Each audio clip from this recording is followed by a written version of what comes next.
Okay, guys, hear me out. I really, really like the original Game Boy.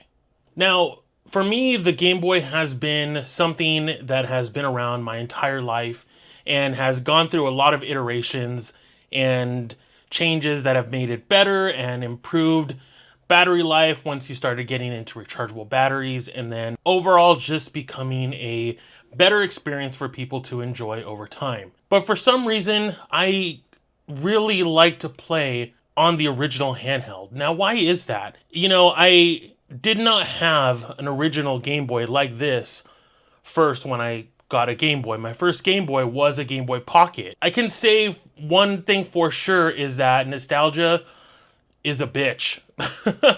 Nostalgia is just one of those things that, you would see people playing these in movies, TV shows and stuff in the 90s. You would always see the kid, just like this, and it was always usually turned off, which I mean, yeah, and then you would just hear like arcade sounds coming from the Game Boy. It's like they were always playing Space Invaders or something on their Game Boy. Something about just this classic design is really comfortable to hold.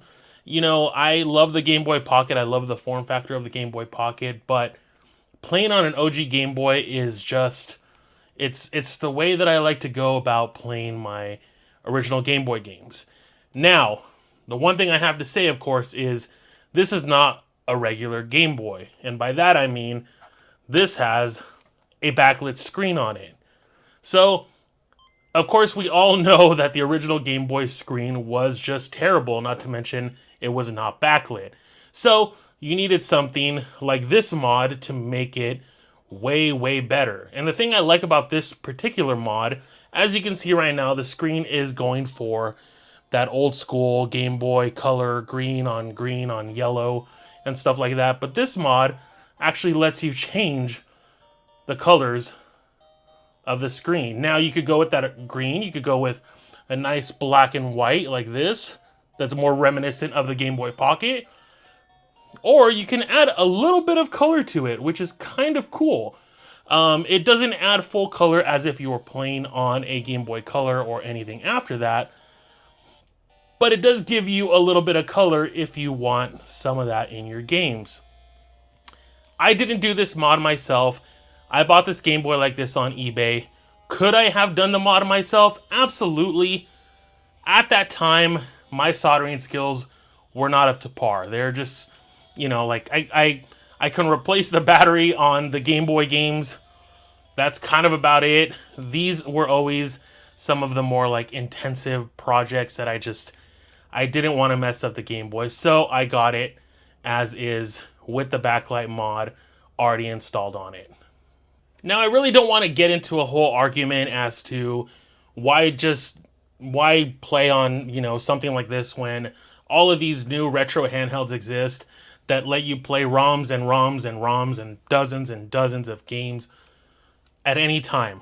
Well, those are great. I'm not going to lie. That's a really cool way to go.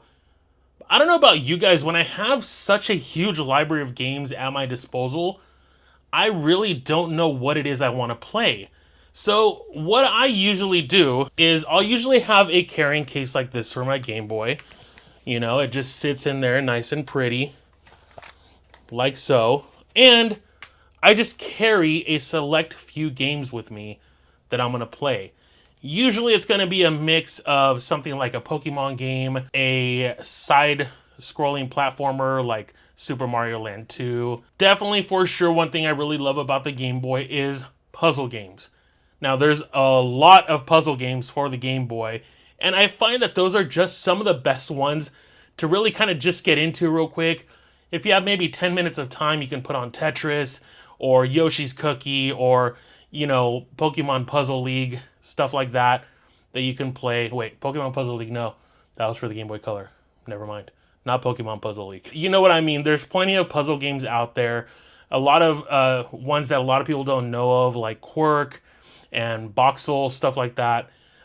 They're just always great. So for me, it's just going to be carrying something like this with maybe one or two different games. That way I know exactly what I'm going to be playing. A lot of times with those retro handhelds, I have one, but I don't use it that much because I end up spending so much time trying to figure out what I want to play. Do I want to play a Super Nintendo game, a Game Boy, a Sega Genesis game, a PS1 game? It's too much. I get the appeal. I get people that don't want to fondle? I don't think that's the right word. I get people that don't want to deal with having physical carts to carry around. They just want everything all at once. And that's totally fine. That is an acceptable way, especially if you don't have the nostalgia for, blowing a cart or, again, that sounds weird. Yeah. So, you know what I mean. Like, just the nostalgia of putting a cart into your Game Boy and that kind of stuff. That's totally fine. As you can see here, this is a repro of Pokemon Blue. So this is not an authentic version. It was one that I got just because I wanted a copy of Blue for cheap. Some of these are great, some of these are not. This one has yet to give me any issues, but we'll continue to hope for the best. I have an authentic red and authentic yellow, but Blue was the one that I grew up with, so that I wanted to at least have one and not spend $80 or $100. Now, when I got into the Game Boy stuff again was around 2016, 2017. That was before the huge rush of people going out and raising the prices on everything retro. So a lot of my Game Boys and Game Boy games I got for like $10 or $20. I remember I would go to the flea markets out in California and I would see Game Boy games going for $10 or $15, even the Pokemon games. Like, I got my copy of Pokemon Yellow for like $25. My copy of Red was like $20. And then Fire Red, Leaf Green, all of those were like $15. It's just because no one knew that, eventually everyone was going to want these games.